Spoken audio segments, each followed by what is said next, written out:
business, or are you running a business? Valuation is the ultimate KPI. Hey there, it's Mike Langford. Welcome to another episode of the Modern Financial Advisor podcast, brought to you by Trulytics, the one and only comprehensive advisor transition management platform. This week on the show, I have Lacey Garcia, the founder and CEO of Willow, with me to discuss an urgent need in the wealth management industry: getting better at serving women investors. The need is so urgent that Lacey and her team at Willow have created an entire business out of helping financial advisors improve their ability to serve women investors more effectively. It may sound silly on the surface that so much attention needs to be paid to serving clients based on their gender, but when you consider some of the statistics that we are seeing, such as the fact that 70% of widows change their financial advisor within a year after their husband passing, let that sink in for a minute. It's scary as hell, isn't it? Right? Here's the thing. According to a report published by Barron's Magazine, women make up somewhere in the neighborhood of 15 to 20% of financial advisors. So in order for this industry to get better at serving female clients, we're going to need to help the 80% of financial advisors who happen to be men get a lot better at serving women investors. This is an amazing opportunity for you and your firm, by the way. Imagine how much your business would improve if you got better at serving a client base that represents half of the US population and is poised to dramatically increase their control of wealth in the coming years. Now, before we get to all that amazing stuff, please make sure you take a moment to subscribe to the podcast on your favorite podcast platform or on Apple Podcasts, Spotify, Stitcher, SoundCloud, the YouTubes, or wherever you like to get your podcast jam on. And if you have a question or a suggestion for a guest or a topic for the show, reach on out, podcast@trulytics.com, or hit us up on the socials. We're active on LinkedIn and Twitter and Facebook and, of course, YouTube. And we would love to hear from you. Okay, let's get to the conversation with Lacey Garcia. Well, Lacey Garcia from Willow, welcome to the Modern Financial Advisor podcast. It's so wonderful to see you this morning. Mike, it's wonderful to see you. Thank you so much for having me on. I am thrilled to have you. So one of the reasons why we want to have you on this show, not only because you're awesome and Willow's doing some fantastic stuff, is the fact that there's this tremendous opportunity. We've talked about these types of things on this show before, in that, women investors are frankly an underserved market. And, we can look to studies by people like McKinsey, right? Where, they're looking at an unprecedented shift in assets to women investors. And in fact, in their analysis in a recent study they did, they predict that women are expected to control a huge chunk of the $30 trillion that's in motion that's currently in the hands of baby boomers. And so while that kind of money in motion is exciting to report, it also highlights a few kind of alarm bells as well in that report, right? It's something around the 70% of widows switch wealth management providers, so switch financial advisors after their spouse passes away. And that's just like mind-boggling. So if you're a financial advisor and you're watching this and you're like, hey, listen, I've got women clients, well, you're going to want to pay attention here, because 70% of them might change if their husband passes. So I want to dive into this, because to me, these types of conversations are all about opportunity. Right? If we have the opportunity to serve segments of the market that aren't currently being served, there's a startup term called blue ocean, right? Like this, nobody is serving this part of the market. Go get it, right? So let's dive right in. Talk about Willow, like the kind of the founding story of Willow, if you will, kind of the origin story, I guess. And then let's dive into this opportunity as you see it. Mike, thank you. So this is obviously one of my favorite conversations to have, because at Willow, we're incredibly passionate about not only serving women investors better, but really helping financial advisors to actually retain and to grow their relationships and take advantage of this tremendous wealth opportunity, growth opportunity. I think oftentimes we come out of the scare tactic with approach. And so I will share some more stats to get folks to hopefully pay attention. But please do. Really, there's a real positive story here. Yeah. In addition to that, 70% of widows switching advisors really within 1 year of becoming widowed, but also divorcees, it's about 80%. And 85% of women who are looking for advisors can't find advisors that they can connect with. So there's some really, women are being underserved. About 73% of women report that they're being underserved by financial services. And what this equates to is actually about, I think it's an estimated $782 billion opportunity. Wow. where of investable assets that are not actually being invested as a result. So this is really the origin story of Willow. It's my personal story from a professional standpoint, and also a personal standpoint, was that I was an advisor. I was a private banker, and I was not somebody who had a direct path to that. I came in from a background in education and coaching, and then I came in on the marketing side. I was the chief marketing officer, and effectively became a banker because of my relationship skills and my ability to connect with primarily women clients, the widows, the divorcees, the single women.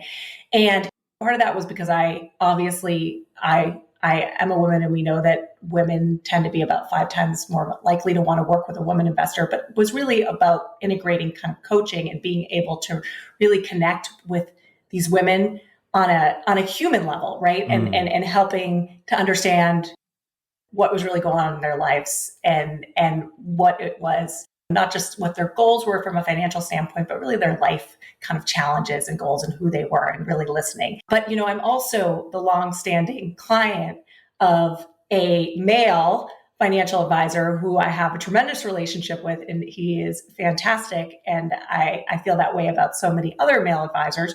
I want to actually help them to be able to retain and to grow relationships. We work with both men and women advisors. In fact, my co-founders at Willow are men, and we're incredibly passionate about helping women to get the better service, but also this is such a huge opportunity. In addition, in that McKinsey study, I think the other stats that were mentioned were just if firms are able to retain their female baby boomer clients, they could see as high as 1/3 higher revenue growth, and firms that are able to retain and kind of grow relationships with younger female clients will see 4 times faster revenue growth. So it's huge from an economic standpoint, but it's also kind of a win-win-win from a societal impact as well.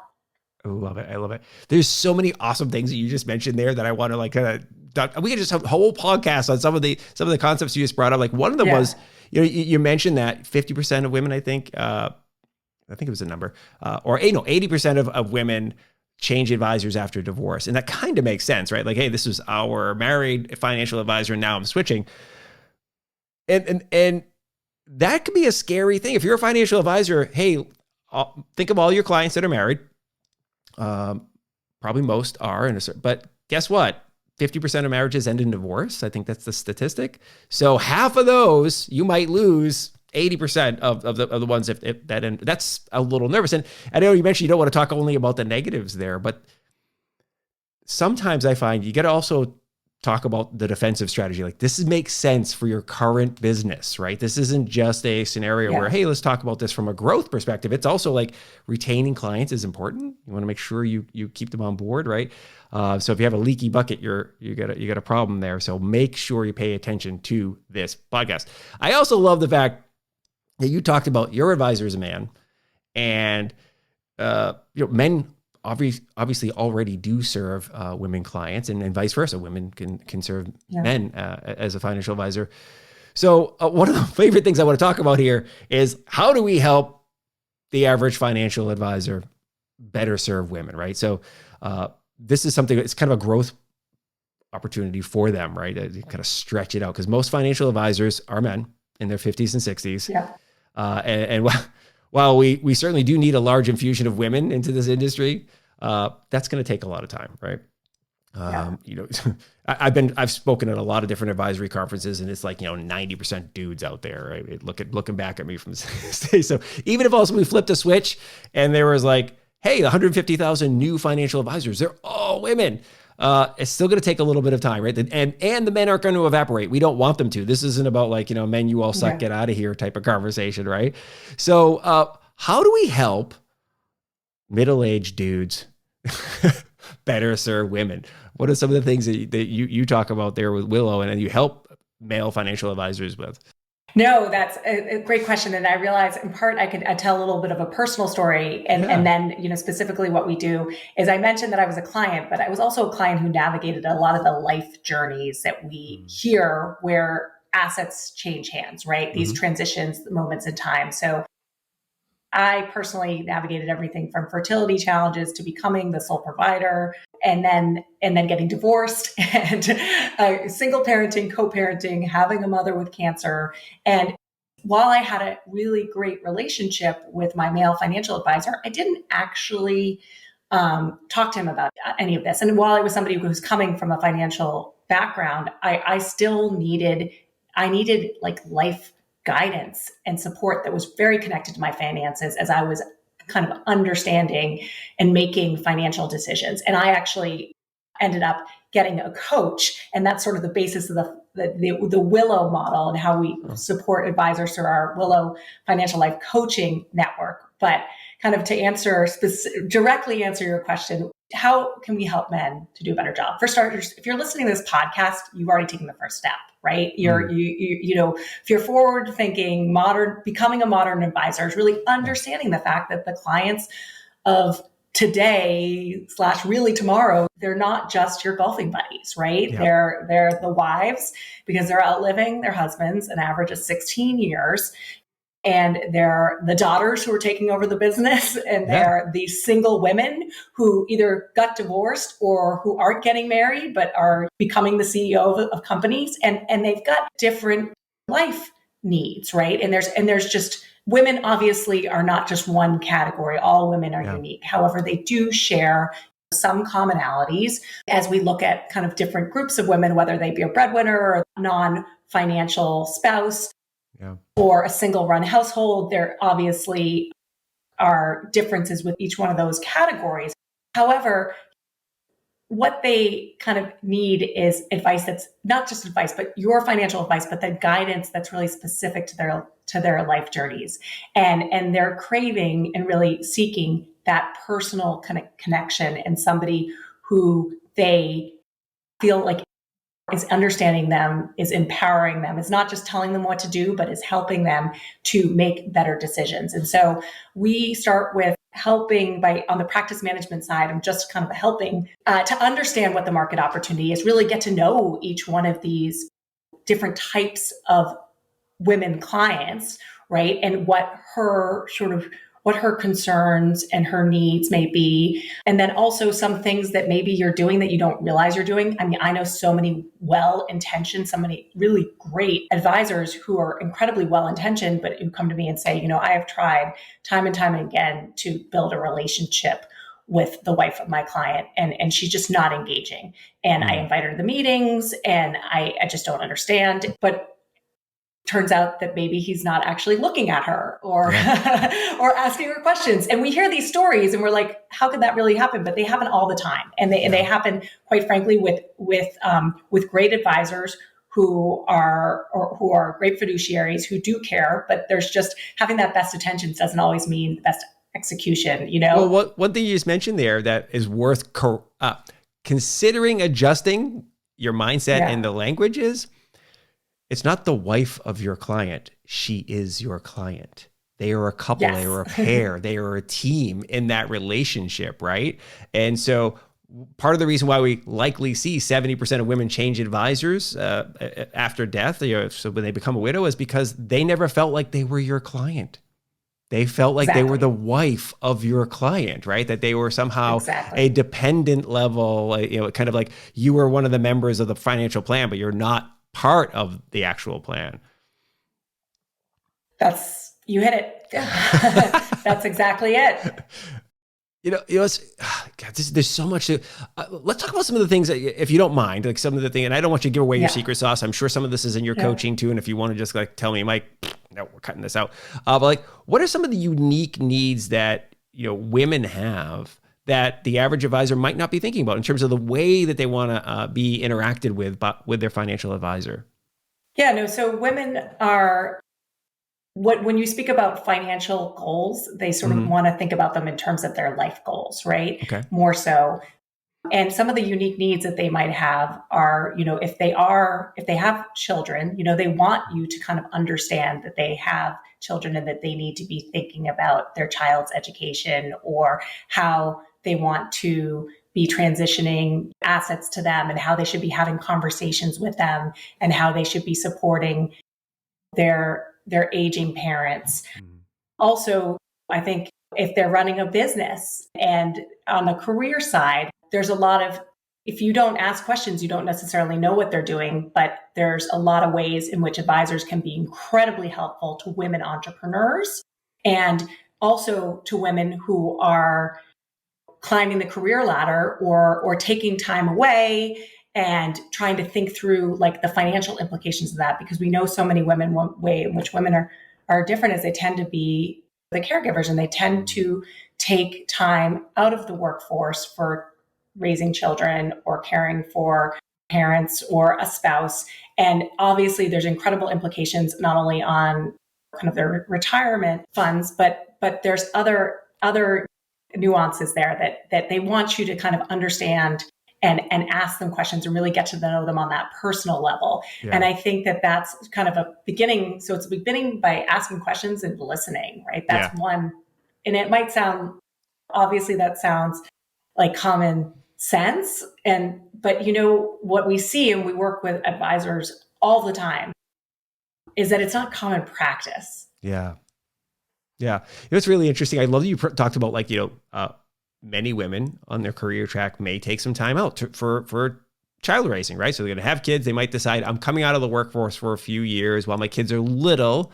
And then once they get to school age, I'm going to, get back into the workforce. And I remember this one hit me like a lightning bolt. You ever have something just like sticks with you for like the rest of your life? I was watching like a 60 Minutes or one of those shows, and they were interviewing 4 or 5 executive level women who had taken breaks from the workforce for that thing. And they're kind of commenting how like this weird standard of I didn't decay. I'm still really smart and I've got a Wharton education or a Harvard education, but they're having a hard time kind of re-entering the workforce. And one of the women said, listen, this notion of getting out of college and working for the next 50 years of your life and then, stop working and then dying 15 years later is a concept that only a man could invent, right? she was like, listen, why can't we take a break in our middle of, in our 30s or whatever for, 5 to 10 years and then get back into the workforce and still continue to crush it. And for many women, that is a reality. They will, like my wife, as an example, my son was born, she took a, maternity leave and so forth. And now her company came to her and said, what are we going to do to keep you? And she's like, well, I don't want to go back to the office. I want to work from home. And this is, 17 years ago. And they're like, okay, whatever it takes. And they just hooked her up so she could work from home and have that flexible workforce, work experience and be home with my son. But she would not have stayed with that company if they didn't offer that for her. Mm-hmm. And that was her decision, right? That was pretty interesting. And I suspect a lot of women do that. And your financial advisor can support that life choice, totally. Right? That life experience, right? I mean, with great financial planning, it becomes a lot easier to do that, right?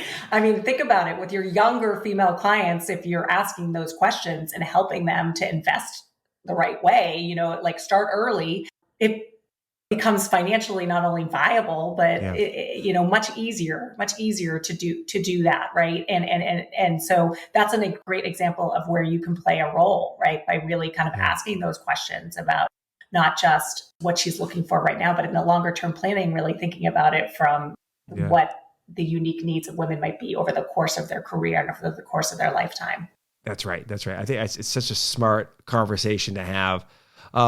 You also mentioned and by the way, we also talked about this during our prep call, is like supporting female entrepreneurs. And this is a topic, as you know, this is like one of my passion points here is that, we need to support more women founders because, I've got a lot of friends in my life who are women founders of startups, who are investors, whether they're an angel investor or working in a VC environment. And I've heard the stories. I'm like, hey, listen, it's really hard to raise money as women.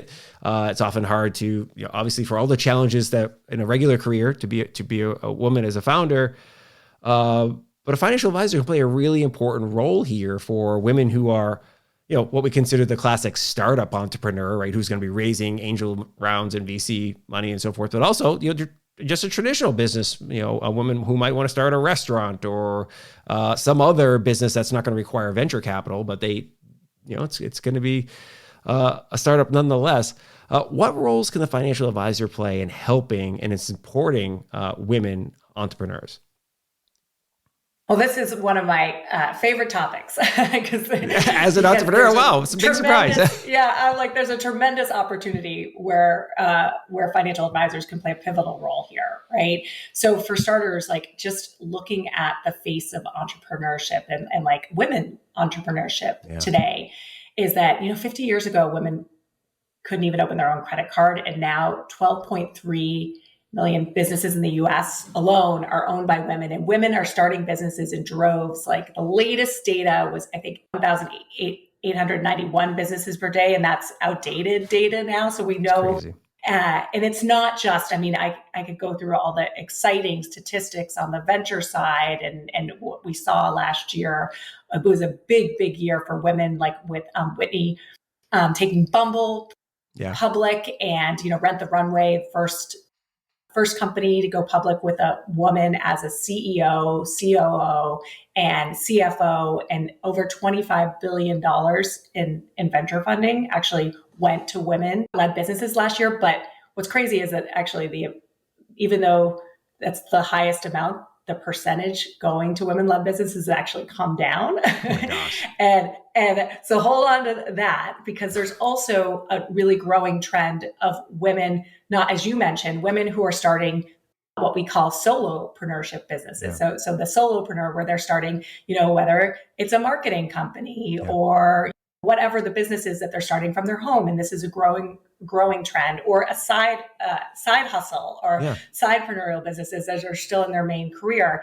And this, I think, in all these different types of entrepreneurship, whether that's the more traditional venture and private equity backed businesses, or you mentioned the restaurant, or this solo entrepreneurship, side entrepreneurship, that, as a financial advisor, you can play a huge role. No matter what the stage is. For starters, if she's thinking about getting started, helping her think through how much capital she needs to get started.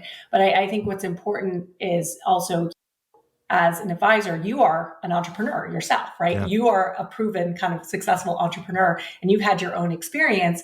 And so you can provide, how important it is to get that really kind of straightforward advice as you think through how much capital you need to raise, how you can efficiently run the business. How should you think about risk and going after funding? That is a huge other opportunity where advisors can play a really big role, because advisors are really well networked, right? Yeah. You've got a Rolodex, incredible Rolodex. And that's one of the biggest challenges that these women face, is that they don't have that. If they have a great business idea, but they don't necessarily have the access to capital, right? Yeah. And they don't know how to get in, and we're talking about allyship, right? You can make introductions that will make all the world of difference. And you can also help her. You look at financials all the time, think through, is her pitch, is it compelling, right? Yeah. Is she presenting her business model the right way? Is she going to give an investor that FOMO that they need to jump in, right? That's the type of thing where you can be incredibly helpful. And we do a lot of work around this at Willow. And I know we do seminar and trainings and, one-on-one coaching for advisors, but we also put together a how-to guide, which is effectively a cheat sheet for advisors, but also a resource that you can give your women entrepreneurs of different funding sources, regardless of whether or not they're looking for venture funding or if they're looking for small business loans, funding resources, other kind of networks of women-focused kind of resources, and a lot of things that I'll just tell you, even though I've been part of successful venture-backed businesses before and have an institutionally backed company, I honestly would have been so grateful if I had received this from my wealth manager, because it's just amazing wealth of knowledge that is, and what anybody's running a business, they're so busy, but especially women who, don't have the huge support of the team, and they're doing this on their own. And maybe they're also juggling motherhood and partnership and caring for parents. I mean, there's just a really tremendous opportunity. And I'll say one more thing, sorry, because I've just kept going. Go. It's like This is I've been, no, I love I'm it. really, I'm really looking at the fact that so much more money going to women, but at the same time, the percentage has gone down. Like the percentage historically going to women-led venture-backed businesses, I think was 2.6% in 2019, and it's now down to 2%. Like last year was, so it's really small, right? Why do you think? So this could be again its own show, and I've been involved in a few different conversations about this. Why do you think that is? By the way, because I can't imagine as a VC. I mean, maybe it is. Maybe there is gender bias. When somebody walks in to pitch, I just can't imagine if I was in that seat, if somebody came to pitch me, I would give 0 Fs about their gender, because it's like, listen. My job as a VC is to create X, right? 10X. I want to generate a return for my investors. And so if you come in and you've got an amazing business, I don't care what you look like, right? What your gender is. Why do you think there is such a disparity? And is it more men? I mean, I don't know. You tell me. What are your thoughts on that? What have you observed, I guess? Yeah. So no, I think it is, it's not a simple answer. There are multiple factors at play here, right? I think that both conscious and unconscious bias definitely plays a role. But I also, going back to like, how do we look at this as an opportunity? I think that also women are not as well networked. They don't have like access to getting into these potential venture firms or family offices or angel investors. They just don't have as strong of networks, right? We're working on trying to buck that trend. But that's where I do think that there's such a huge opportunity and win-win-win for advisors, is that you are so well networked and you have all these resources. And these are folks that, quite frankly, you're helping, you can help to make introductions and support these women entrepreneurs. And it's not taking business away from you, right? It's actually kind of helping to grow the potential for success of your client, right? And obviously, as their assets grow, the opportunity for you really grows. So I like to focus on that real positive kind of opportunity here, because I think a lot of it does come down, to networks. And then also, obviously, there's not as many women who are VCs, right? That is a percentage is rising. And we see that also the performance rises with that. Those gender balanced teams outperform. But at the same time, there is also talk about the fact that women tend to be, we know women are maybe more conservative or a little bit more risk adverse. And there might be some unconscious bias at play there. But I think that I think that one of the biggest challenges really is the network effect and the allyship and the access to the right introductions. And also, like, women sometimes we don't project as much confidence, right? And that's one of the things too. It's like walking in the room and really like making it impossible for someone not to invest in your business, right? And that's another way too, as we talked about, where you can really kind of help to boost her confidence, but also thinking about how she's really positioning her business as an investment opportunity that you cannot miss out on. I love some of that, advice and guidance there, because it is, as we're all like this, by the way, we all have our biases, and some of these biases are what we call positive selection bias, right? So somebody who walks in and looks like us and has a similar background to us, we are naturally kind of have an affinity and a connection there, right? People you went to college with, people you used to work with at your whatever XYZ company that you came up with.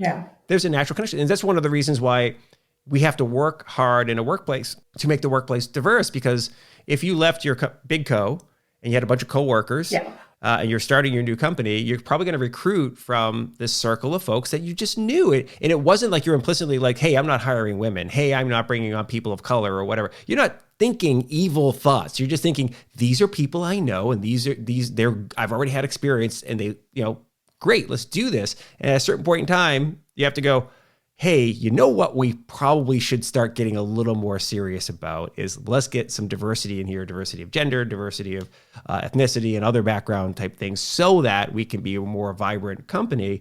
And I think that's true on the investment side as well. You're 100% right. And opening the doors for people truly, truly helps. One thing that you mentioned the gig economy or solopreneurs and so forth. And there was a statistic I want to share, and I'll dig it up. I actually tried to look while we were talking. I couldn't find it. I'll put the overlay when we do this. NPR did a study like 3 or 4 years ago on the rise of the 1099 economy. And at the time, it was closing in on 30% of America's workforce are 1099 workers, no more W-2, right? And they're saying by 2030, we should at least hit 50% of American workers will be working on a 1099 relationship versus a W-2. And that has monster implications for our industry. I mean, think about it. Most of your business, if you're a financial advisor, is the result of a W-2 job. And I know that sounds crazy, but like people contributing to their 401k or 403b is where the money, just automatic contributions came from, company matches, and then they change job and a lump sum rollover counts in your business. So as you start to think about, a lot of these women looking to manage a 1099 career potentially, just as men would be, having a support system in place as a financial advisor for their entrepreneurial experience is really, really important to advising them on setting up a retirement plan, right? And planning for the dips when the consulting revenue dips for a little while and you go like 5 months without any income because you're looking for new clients, right? That actually happens for consultants. So anyway, I can go rant on that forever. Let's that's what we were just talking about. And it's an opportunity for financial advisors, a huge opportunity, right? Very much so. Absolutely. Yeah. So let's shift gears to something that's really important for the month we're in. We're recording this episode in the month of March, and March just happens to be Women's History Month. So I thought it'd be kind of fun to talk about what are some key historical figures and milestones that for women that you feel are deserving of shining a spotlight on. Yeah. So I think it's just really amazing to think that 50 years ago, women could not open credit cards in their own name, right? And today, and I know I mentioned this already, but today they own 12.3 million businesses in the US alone, right? Wow. And it stand to control $30 trillion in this intergenerational wealth transfer in the next decade. So I think that these milestones are huge, right? And at the same time, there are so many incredible women to acknowledge and to celebrate.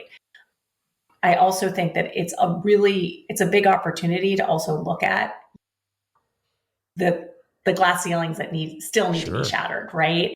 And we've talked about some of those today, right? In terms of the fact that women are starting so many businesses, but at the same time, they don't have the same type of access to capital, and they're not being kind of supported the same way. I think that's really where I am focused most, is like, what can we do about it? Like, what? Because a lot of these conversations that we're having today, we've been having for years, right? Yeah. And I was speaking with an advisor, kind of client the other day, and was talking about everything. And he's like, Lacey, this has been the same case for 40 years, right? Yeah. He's like, everything you're saying to me is still the same. He's like, 40 years ago, like I had one woman on my team and I had one African-American on my team. And he's like, today, the statistics are still the same. Like something needs to be done about that. Like, thankfully, people are now really starting to try to do something about it. But I think that's, so it's always, and obviously this is the focus of this conversation, is like, how do we modernize, right? How do we become the advisor, the firm that's going to succeed in the future, right? And I think that that's so critical. And you talked about the diversity of teams and how important a role that plays. And I know, Mike, that a lot of the work that we do at Willow is, we get calls all the time from advisors who are in firms who are like, we need to hire women, right? We need more women. We need to diversify. And one of the challenges in the wealth management space is only 15 to 20% advisors are women, right? Yeah. But at the same time, as I think you've touched on, right, that there is the growth of this gig economy. Yeah. And what we've seen happen during the pandemic, where everybody was forced to work remotely and effectively work a hybrid or a flexible kind of schedule. We've seen that actually people can succeed doing that. And we also have seen that women have been wanting to do that for a long time. So a lot of women who have left, who were financial advisors, who were bankers, who were in the industry, had to leave kind of a full-time role to be able to support their families, right?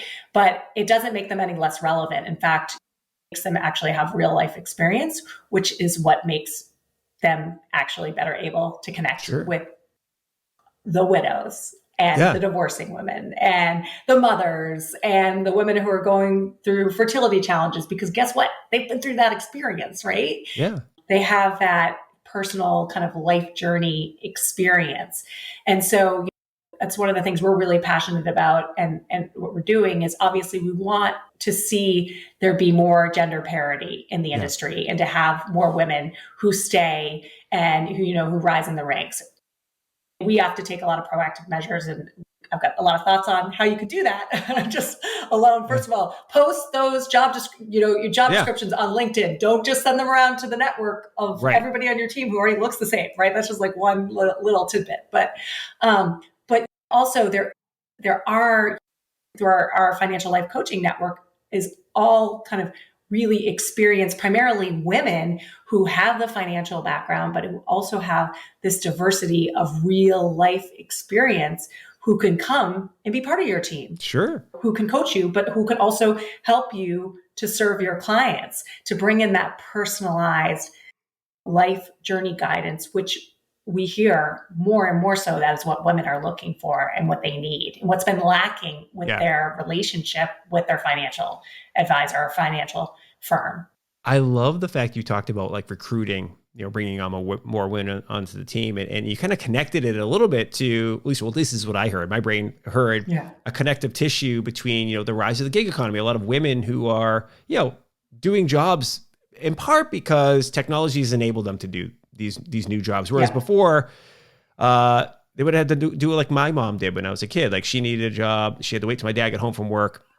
So she would work nights at a Kmart, right? So it was like a lot. That was kind of the story for a lot of dual income families when I was a kid, was that, the mom would work at night and the dad would work during the day or something like that. And part of that was because just the way the infrastructure worked back then, right? That was the way it had to work in order to make a family work, I guess. So, but now, like, look, we're doing this. Like, you're in Boston, I'm in Austin, Texas. We are communicating live in person. There's the constraints are gone, right? And every computer you buy now has a camera and a microphone built in and connected to the internet. You can have all this type of conversation.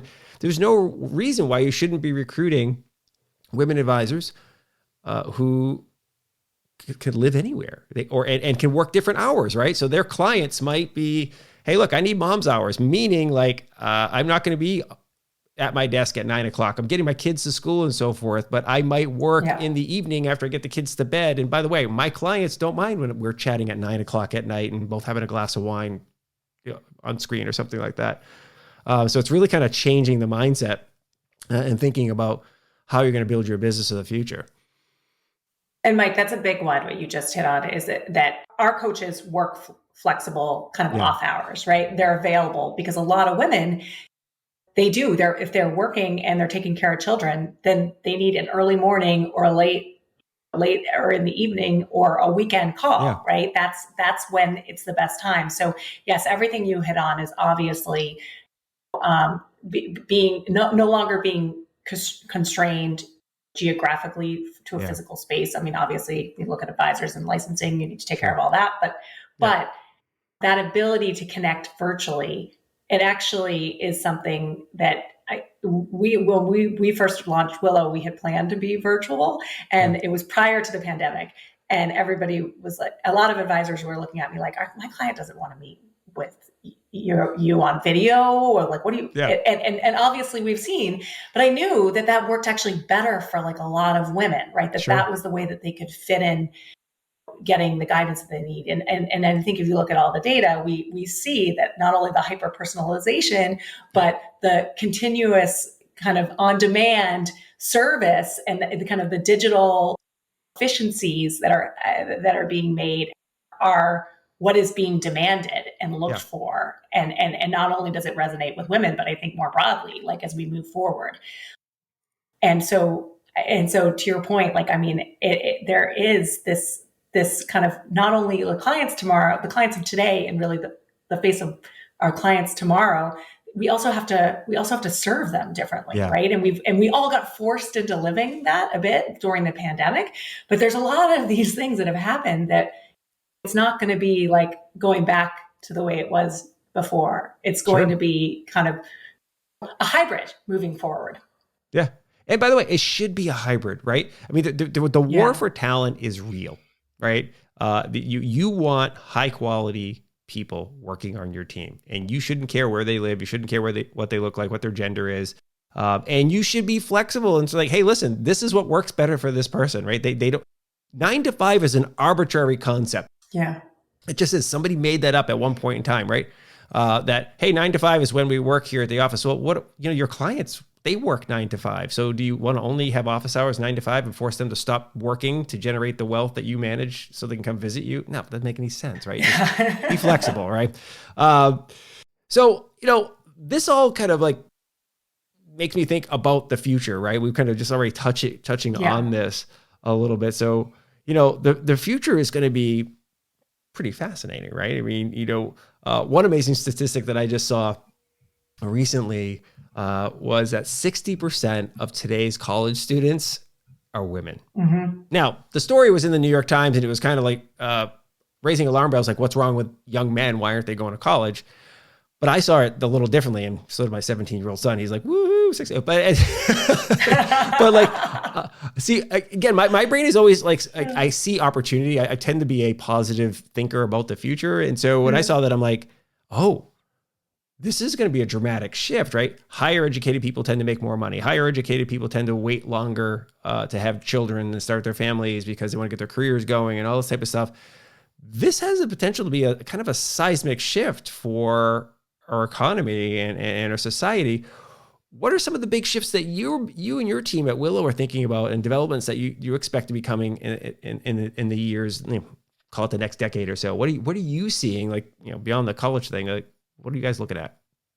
Yes. So I think that, first of all, just women investors really are the future, right? It's happening now. It's happening now. And I think a lot of the things that what we're doing through providing life journey focused, hyper personalized guidance that's supportive and that's complementary really and synergistic to the work that a financial advisor is doing, and providing a diverse outsourced member of your team who's kind of part of your team and helping you to have that not only having a diverse team, but being able to bring in the right specialist who can help a client go through becoming newly widowed or fertility challenge or growing her business in a way that, there's no way, even if you're an incredibly talented person or you get a team, you're not going to be able to be everything to everybody, right? But the more that you can access a network of experts who can help you to be highly specialized, help you to bring a higher level of personalized guidance really in the life journey support to your clients, is going to be incredibly, it's going to be critical. Like, it's not just incredibly important, it's necessary, right? It's an imperative. And I think and how do you do that in a way that's actually viable and feasible? Like, if you just are like, I'm going to go and try to find, because I hear all the time, it's really hard to find women advisors, and we have to fix that longer term. But like, you can leverage a third party like Willow, who can bring in women coaches who can support you and your clients in a way that's really kind of cost effective and actually kind of helping to increase your efficiency and your product, not only your efficiency, your productivity, but also your profitability, right? Yeah. So I think that embracing the fact that the digital transformation has happened, right? Like it's just like, and people, 80%, I think, of all consumers, not only just women, they want kind of on-demand, digitally engaging guidance and tips. And women want content that's like bite-sized, but super kind of relevant and actionable, but also not 10-page printed reports. They want it to be specific to whatever challenge they're facing right now.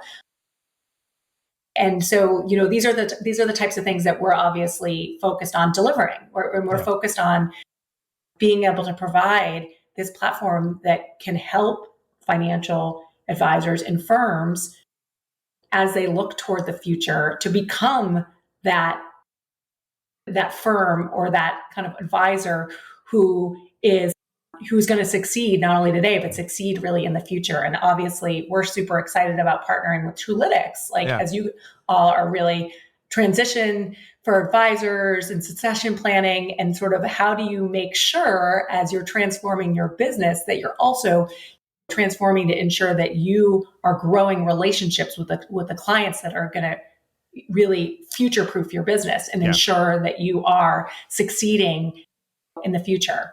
Yeah. That's right. I'm glad you brought up that you and the Willow team is part of the Truelytics partner program. And I agree with you. It's a hugely amazing fit, right? Again, you're focused on a lot of the things that many of the advisory firms that are using Truelytics are focused on, right? And it is this transition of their business, not only with their advisor population and maybe the ownership of the firm, but also as we grow, like the industry is transitioning, right? One of the things I want to make sure we do, because the whole point of that partner program is to help you with your business, right? Is to send you business for advisors to come work with you and firms to come work with Willow. What's it like to work with Willow? How does somebody get started? What's the process? Who should be looking to work with you? Lay it on us. Thank you. So we work with advisors and firms really who are looking to do a better job of not only attracting, but retaining and growing relationships with women and with underrepresented investors. And we provide the practice management, kind of the training specifically to advisors so that you can really up-level how you are engaging and kind of going after growing business with these segments of the market. But also we have a content digital platform, but most importantly, we have a network of financial life coaches who can be brought in to provide that diverse team and specialty life journey support to your prospects and to your existing and future clients, right? Yeah. And we do it all in a way that's really that is not disruptive and there's no integration required. It is turnkey and easy, but at the same time, highly personalized. And we know that it's sort of resonating and really making a difference with women and groups who are in transition, like with obviously widows and divorcees and entrepreneurs, as we spent a lot of time talking about today. Fantastic. Well, the website is trustwillow.com, correct? Yes, trustwillow.com. And folks can reach out even directly to me at Lacey@trustwillow.com or sales@trustwillow.com. And Perfect. We'd be thrilled to support your work. Awesome. And help you really ensure that you're that modern advisor, right? Yeah. Who's taking advantage of the future. Absolutely. And we'll make sure we get all that stuff linked up in the show notes for this episode of the show. Well, Lacey Garcia, it has been a magnificent time having you on the show. Thank you very much for joining me today. Mike, thank you so much for having me. Really a pleasure. Thank you very much for listening to and or watching this episode of the Modern Financial Advisor podcast. It was fantastic to have you with us. Huge thanks to Lacey Garcia from Willow as well for joining us. I love the stuff that she brought to the table. Like, as an example, one of my favorite ones is, helping female entrepreneurs get opportunities to meet investors and other influential people in your network. That really costs you nothing to just kind of open the Rolodex, the old-fashioned Rolodex, as they would say, just like connect people, right? And that can help. And that rising tide lifts all boats. And by the way, when you introduce somebody to another person and that connection turns out to be a good connection, they always think of you more fondly. So you got some good stuff going on here. All right. As always, please do make sure you like and subscribe to the podcast on your favorite podcast platform. And as I mentioned at the top of the show, if you have a question or a suggestion for a topic or a guest for the show, hit us up, podcast@truelytics.com, or swing by the Truelytics website and use that little contact form there, or just click on Ian Carnell's face down on the right-hand corner of the screen. He loves hearing from you, okay? We'll see you next time on the Modern Financial Advisor Podcast. See ya. Bye.